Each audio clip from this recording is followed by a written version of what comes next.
On continue dans Soir d'Info, c'est à vous Binta, vous recevez ce soir Monsieur Mamina Camara, mais c'est pas pour parler de la météo. Non, pas du tout, mais les Sénégalais le reconnaîtront à travers la météo. Merci beaucoup, Chérif Diop. Merci beaucoup à Mamina Camara, qui est le président du conseil départemental de Bignona. Bonsoir et merci d'avoir répondu à notre invitation. Bonsoir, Binta Diallo. Oui. Alors, l'actualité, Monsieur Camara, c'est bien entendu le virus du Covid-19, hein, le coronavirus qui se propage en vitesse, comme une vitesse éclair en Casamance. Troisième région déjà la plus touchée, Ziguinchor et Bignona sont les plus touchés. Et quels sont les derniers développements? Merci. Je dois d'abord rendre grâce à Dieu et vous dire merci pour cette invitation. Dire que la situation est préoccupante et inquiétante au sud du pays, dans la région de Ziguinchor. C'est vrai, depuis le début, nous avons pu, en collaboration avec le gouverneur, les préfets, et cela lance un appel et même un geste, un clin d'œil aux maires, hein, aux élus, mais aux médecins et à tout le corps médical, les sapeurs et autres. Et nous avons pu quand même travailler parce que nous avons pris conscience de la spécificité de la région. Mais aujourd'hui, les données, les statistiques sont inquiétantes et c'est vrai parce que ce sont des faits réels. Donc nous sommes dans une situation difficile où effectivement, un peu partout, nous avons constaté des cas communautaires et d'autres cas, beaucoup de cas positifs. Et je pense que c'est le lieu d'en parler. Oui, et dans une situation difficile, vous avez remarqué beaucoup de cas communautaires qui inquiètent d'ailleurs. Est-ce que vous avez suffisamment de moyens, des centres de santé, je ne sais pas, pour accueillir les malades? Oui, c'est vrai. Adéquat, oui, mais là, il faut le dire et féliciter et remercier son Excellence le Président de la République et qui a très tôt compris qu'il fallait déjà à Ziguinchor mettre un centre de traitement de CTE et équipé. C'est vrai, il y a eu quelques rumeurs dès le début de l'installation, mais tout début est difficile. Mais je pense que immédiatement, le ministre de Abdoulaye Diouf Sarr s'est rendu sur le terrain et il a compris l'enjeu. Parce que nous sommes entre le pays, entre la Gambie et la Guinée-Bissau. Et c'est naturel chez nous. Naturellement, depuis notre naissance, on a vu quand quelqu'un est malade en Guinée-Bissau, bien en Gambie, il vient naturellement se soigner. Et nous aussi, donc c'est des va-et-vient entre pays. Et nous avons effectivement, après l'installation de ce centre, nous avons vu des équipements arriver. Et même ces jours derniers, des équipements sont arrivés et il faut saluer le centre de Ziguinchor vient d'avoir donc une centrale à oxygène. Parce que c'est ça qu'on avait besoin et parce qu'on a vu avec ce qui se passe actuellement, ces sujets âgés souffrent. Donc des personnes qui ont d'autres pathologies et qui sont confrontées à ces problèmes. Bignona, dont vous êtes le président du conseil départemental, est déjà débordé par ces malades. Vous n'avez pas les moyens de tous les mettre dans des centres de traitement. L'option qui a été prise, c'est de laisser les malades chez eux et de venir les soigner là-bas. Est-ce que c'est la bonne option? Oui, mais vous savez que l'État a fait beaucoup de progrès depuis le début. Mais il faut savoir que quand même, nous sommes depuis le mois de mars, donc nous sommes actuellement après 3-4 mois.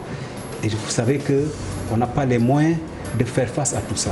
Donc c'est une option, c'est une nouvelle stratégie pour que les sujets qui ne sont pas très atteints soient accompagnés à la maison.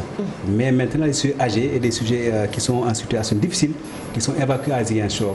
Ziguinchor polarise pratiquement toute la région, donc de Sédhiou, Kolda, jusqu'à effectivement la région de Ziguinchor. Et vous savez, nous sommes entre la région Guinée-Bissau et aussi Gambie.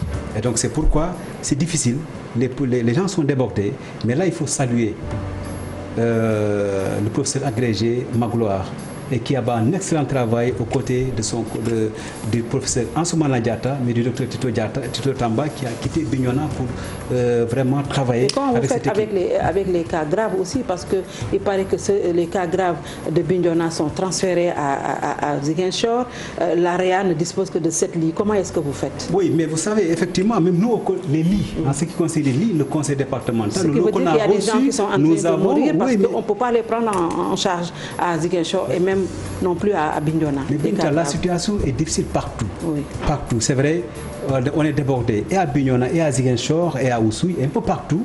Et là, avec une bonne communication, avec une bonne coordination de l'équipe qui est là, je pense qu'ils ne sont pas affolés, ils sont en train d'abattre un excellent travail. Et moi, j'ai espoir. Et nous, au niveau des collectivités territoriales, les élus et autres, même fils de la Casamance et même l'État que nous saluons, qui a fait de gros efforts. Je dis, quand j'ai quitté la Casamance, il y a du matériel qui est encore arrivé pour aujourd'hui appuyer ce centre Au-delà des matériels, aujourd'hui, il s'agit de couper la chaîne de propagation. Quelle stratégie, justement, quelle est la stratégie qui est mise en œuvre? Parce qu'il s'est passé un épisode quand même très curieux récemment avec les femmes du bois sacré qui sont sorties en masse pour décréter la fin du coronavirus, accompagnées par les autorités. Est-ce que dans le cadre de la sensibilisation, cela ne vient pas saper tout un travail qui a été fait? Oui, ça vous avez raison. C'est effectivement des événements malheureux que nous regrettons tous, parce que je pense que quand le ministre de l'Intérieur a sorti l'arrêté, il fallait arrêter donc ces rassemblements. Mais j'ai clairement dit, nous avions quand même mis en place avec les préfets, avec tout le monde, vraiment des stratégies. Parce qu'on est conscient de la spécificité de la région. Mais c'était d'abord, concrètement quoi? C'est-à-dire de mettre en place une bonne communication, une bonne sensibilisation, mais que le ministère... Mais est-ce que cette sensibilisation-là marche quand on entend dire qu'à Ziguinchor, ou même à Bignona dans votre département, les jeunes ne respectent pas les mesures barrières? C'est pas seulement à Bignona.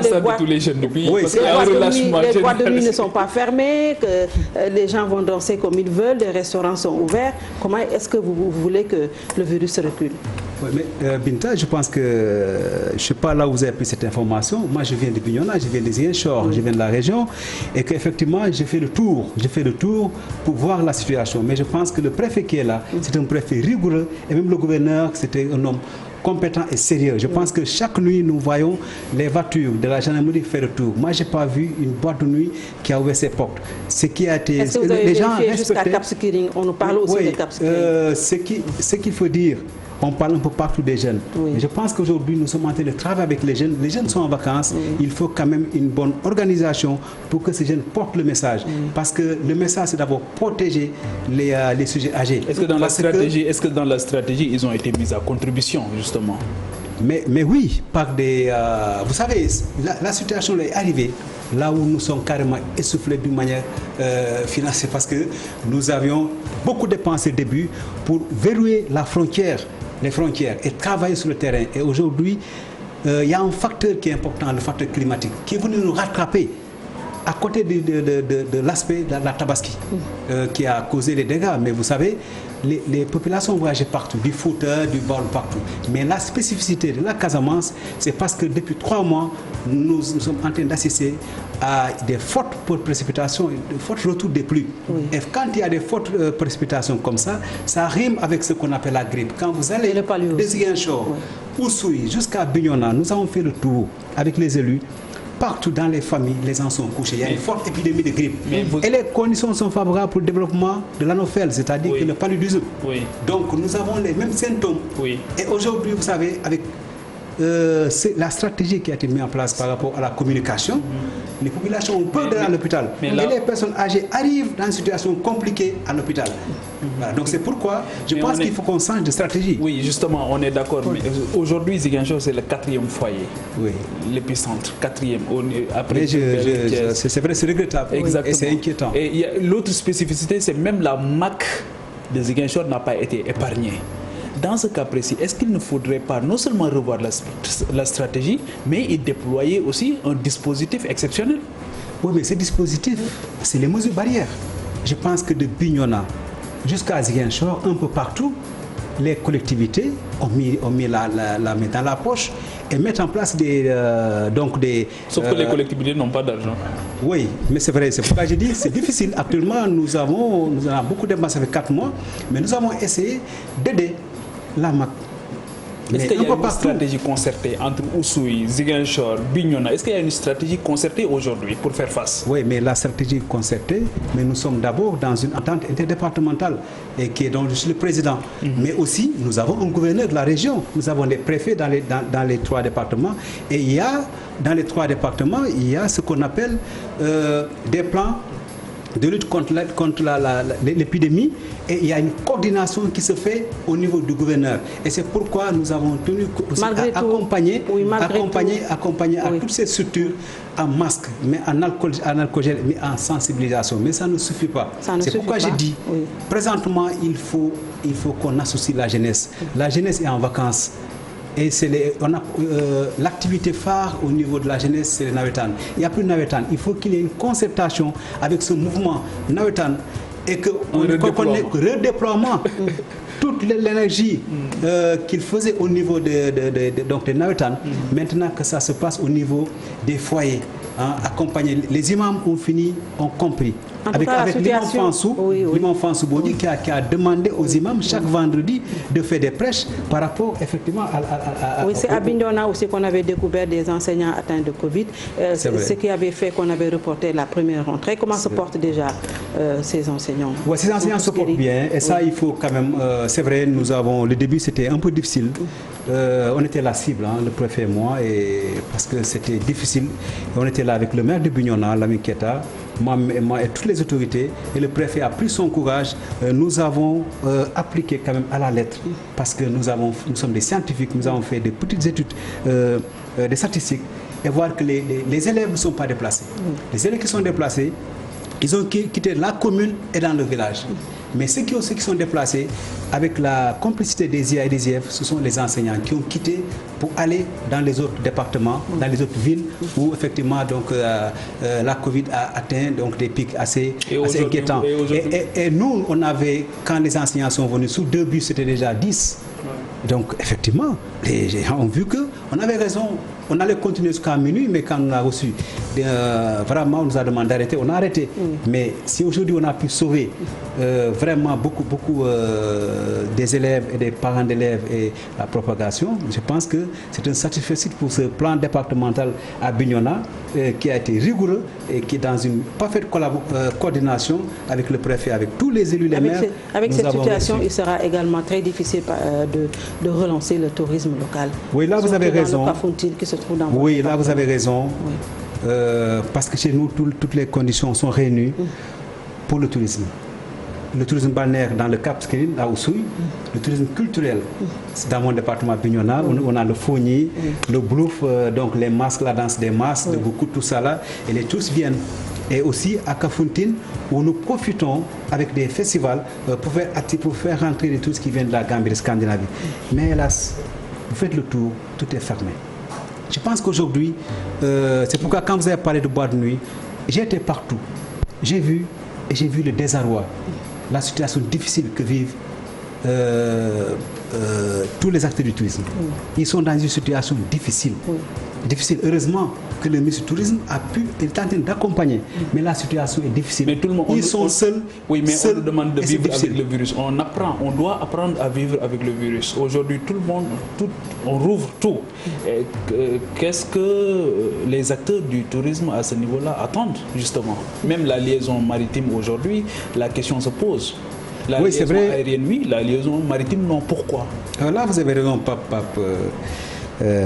C'est normal parce qu'aujourd'hui, on a vu que le président de la République Macky Sall avait fini de désenclaver la Casamance par le pont de Farafenni, la liaison avec Transair, 2 compagnies, 4 vols par jour et la liaison maritime. Effectivement, nous avons reçu des informations que c'est pour effectivement donc une situation technique. Mais je pense que d'ici peu, la situation peut-être, c'est les informations qu'on a reçues. Oui. Voilà, donc parce que nous sommes des autorités au niveau de la des situations techniques de quel ordre? Bon, je sais pas, au niveau de je sais pas, Kosama ou pas, mais nous, on a demandé, parce que nous représentons les populations. Oui. Quand les populations nous disent, dans cette situation où il y avait les mangues, l'anacarde, avec tout ça, ils ont des problèmes d'évacuation et que c'est difficile. Heureusement que le pont de Farafenni, l'axe Gambie, n'a pas été fermé. Nous aussi, nous avons le devoir de demander des informations. Les informations que nous avons eues, les autorités de Kosama nous disent bel et bien que la reprise elle est possible. Maintenant, il revient au ministre de se prononcer là-dessus. Qu'est-ce que le ministre attend? Le ministre a fait une tournée, il a rencontré tout le monde, il a rencontré les acteurs du transport et je pense qu'il a donné quand même des avis favorables et que je pense que, je le connais M. Youm, il comprend la spécificité de la Casamance. Parce qu'aujourd'hui, faire 1000 km, passer par la Gambie, alors que c'est seulement 400 km de Dakar à Ziguinchor, vous savez, c'est comme si vous prenez votre voiture, vous quittez Dakar, vous allez à Ziguinchor, vous revenez et vous restez 200 km. Parce que même maintenant, on passe par Tamba, on passe par Gambie, c'est extrêmement difficile. Oui, mais c'est normal. La Gambie est un pays souverain et qui a aussi ses lois et ses règlements. Et si la Gambie décide de fermer, il faut qu'on essaie de passer par Tamba. C'est vrai, c'est difficile, les populations en souffrent. Le maire de Ziguinchor en a parlé. Mais je pense que sur le plan du transport marchandises et sous certains cas, les gens peuvent passer. Mais je pense que quand même la Gambie, mais les gens doivent tenir compte. J'ai toujours dit qu'au moment où je vous parle, hier, il y a eu même un Gambien qui est hospitalisé, qui a été testé à Bignona. Et que dans l'hôpital, dans le centre de traitement de Ziguinchor, il y a aussi des gens qui quittent chaque fois la Guinée-Bissau, qui sont là-bas. Et nous, c'est naturel, parce que c'est depuis notre enfance qu'on voit que nos compatriotes, nos amis, nos frères et sœurs, parce que nous parlons les mêmes langues, la même culture, si tu permets, quitter effectivement donc Guinée-Bissau et venir soigner en On parle aussi de la relance de l'activité économique. Oui. On te l'a dit. Il y a une agence en charge de la relance des activités économiques et sociales, l'ANRAC. Quelle place pour l'ANRAC justement pour saisir cette opportunité, pour se déployer vigoureusement? Oui, mais là, je pense que l'ANRAC a ses missions. Je pense que le directeur général est là. Avec une léthargie extraordinaire, un manque de moyens aussi qui est criard. Bon, là, en ce qui concerne l'ANRAC, je pense que le directeur général est là, il a ses missions. Maintenant, vous savez, la situation est difficile un peu partout. C'est difficile un peu partout, même mais dans bien les avant agences. le Covid, quand même, on s'attendait à ce que l'ANRAC apporte quand même du sang neuf à l'économie de la région sud. Est-ce que vous sentez ça au niveau du On n'a rien senti, hein, venir, on n'a rien vu, aucune industrie, rien du tout, aucun développement. Moi, je pense que je suis un peu proche, hein, donc je connais le directeur général et je connais le secrétaire général qui est un jeune frère, Ernest Sambou, et je pense que tout récemment, l'ANRAC venait d'accompagner donc les agriculteurs en fournissant de l'engrais. Et l'ANRAC aussi a fait un geste lors effectivement donc, de cette crise, au creux de cette crise, l'ANRAC est descendu sur le terrain, toute l'équipe pour effectivement donner donc des masques et puis aussi aider certaines collectivités, mais et ça a été télévisé en face du gouverneur, ils ont fait un geste. Vous savez, aujourd'hui, toutes les agences à cause de la Covid connaissent ces difficultés. Oui, mais c'est un prétexte parce qu'ils étaient là bien avant le Covid. En attendant de faire l'évaluation sur les milliards que ces agences ont engloutis, nous allons peut-être parler du processus de paix en Casamance. Les Sénégalais ont envie de savoir l'état du processus de paix en Casamance. Vous avez raison. Je suis né et grandi en Casamance et j'ai vécu ce conflit. Avec des déchirures. Quand on parle de ce conflit, il faut nous comprendre. On parle avec émotion, avec le cœur. Nous avons vécu 35 ans. Et que c'était difficile. Des familles déplacées. Des amis, des frères qu'on ne retrouve plus. Et que ça fait 7 ans, depuis que le président Macky est là, nous avons senti quand même certaines accanes. Et intelligemment, il est en train de mettre en place des stratégies. Il n'y a plus de porteurs de valises. Il n'y a plus des Monsieur Casamance. Là, quand même, il faut saluer cette action, cette vision, cette diplomatie du président Macky Sall. C'est vrai, la paix, c'est un processus. On a vécu, ça fait 4 mois, des cas au niveau de mon département, dans la commune de Moulombe. Et c'est regrettable, ça fait 3 jours, le même cas s'est répété, toujours dans mon département, à Djegoun. Et que, mais aussi avant ça, avant donc, le début du hivernage, où on avait vraiment travaillé avec la diaspora, avec les Casamancés qui sont à Dakar, pour les conscientiser qu'avec aujourd'hui le retour des pluies, il faut qu'on reparte cultiver. Et on a vu des gens sauter sous des mines. C'est regrettable, mais je pense que c'est un processus qui est enclenché et les populations y croient. On est avec l'opération de déminage humanitaire, justement. Oui, mais l'opération de déminage humanitaire, vous savez que n'a pas démarré maintenant. Et que la situation, il y avait des ONG qui étaient sur le terrain, mais de temps en temps, vous savez que ces ONG arrêtent à cause de... Est-ce que c'est un travail qui doit être confié à des ONG aussi? Est-ce que c'est une question de souveraineté? Oui. C'est-à-dire que c'est l'État du Sénégal qui doit prendre en charge de façon effective cette opération de déminage. Est-ce qu'aujourd'hui, c'est une responsabilité que de confier ça à des ONG? Oui, mais non. Moi, je pense quand même que les ONG ne peuvent pas venir comme ça et faire le travail. C'est parce qu'il y a un accord avec l'État. Vous êtes de Dakar. Pourquoi nous ne pouvons pas faire ça? Attendez, moi vous êtes de Dakar. Moi je suis de la campagne, je suis rural. Quand vous allez, moi je suis de Tchadiaïa. Quand vous allez, c'est Binda qui est de Dakar. Moi je suis de Tchadiaïa. Voilà, quand vous allez dans mon Bignona natal, le côté de la santé, l'environnement autre, il faut qu'on salue vraiment cette initiative de l'action des ONG. Ce sont eux qui sont en train de prolonger. Oui, c'est parce qu'il y a une absence de l'État. Non, l'État ne peut pas tout faire. Nous appartenons à un pays qui est sous-développé. Mais il y a des secteurs de souveraineté que l'État doit prendre en charge. Mais l'État a pris en charge. Mais nous avons, quand je parle d'ONG, c'est parce que nous avions aussi le soutien des États-Unis. Et les États-Unis passent par ces organismes comme effectivement l'USAID, comme le MCA pour les routes et autres. Donc mais quand ils sont sur le terrain, ils ne sont pas étatiques. Mais c'est l'État qui contrôle parce que c'est un problème de sécurité. L'État ne peut pas confier cette tâche à n'importe qui. C'est l'armée qui connaît le terrain, mais aussi nous qui vivons sur le terrain, qui savons qu'effectivement dans telle route, telle rizière et dans telle zone... Et les populations, est-ce qu'elles étaient impliquées dans ces opérations de déminage? Mais les populations étaient impliquées. Je connais 2 à 3 personnes, des amis qui ont travaillé et qui ont fait des formations aux États-Unis et qui travaillent dans ce processus. Je dis que ce qui a freiné souvent, vous le savez, en tant qu'avec vous êtes journaliste, c'est souvent, effectivement, c'est souvent des braquages. Est-ce qu'il y a des réticences au niveau des populations autochtones? Non, il n'y a pas de réticence. Les populations ont accompagné. Ils ont même hébergé toutes ces personnes qui sont venues pour effectivement procéder au déminage. Mais c'est souvent des problèmes que je ne veux pas évoquer, c'est que vous connaissez très bien. On avait en tout cas demandé aux élus de s'impliquer dans le processus de paix par le développement à la base, en créant des emplois et tout. Est-ce que les collectivités territoriales ont justement les moyens de cette mission-là? Ça, c'est vrai. C'est une vision, c'est une volonté, mais souvent, pour que ça soit accompagné, il faut que l'État accompagne. Et l'État l'a fait dans le cadre des structures comme l'ADER et aussi les financements que les gens reçoivent, mais aussi des programmes comme le PPDC. Le président Macky Sall a très tôt compris et il a fait une discrimination positive en donnant à la Casamance le PPDC. Et partout on a vu des diguettes pour effectivement arrêter la stérilisation des sols.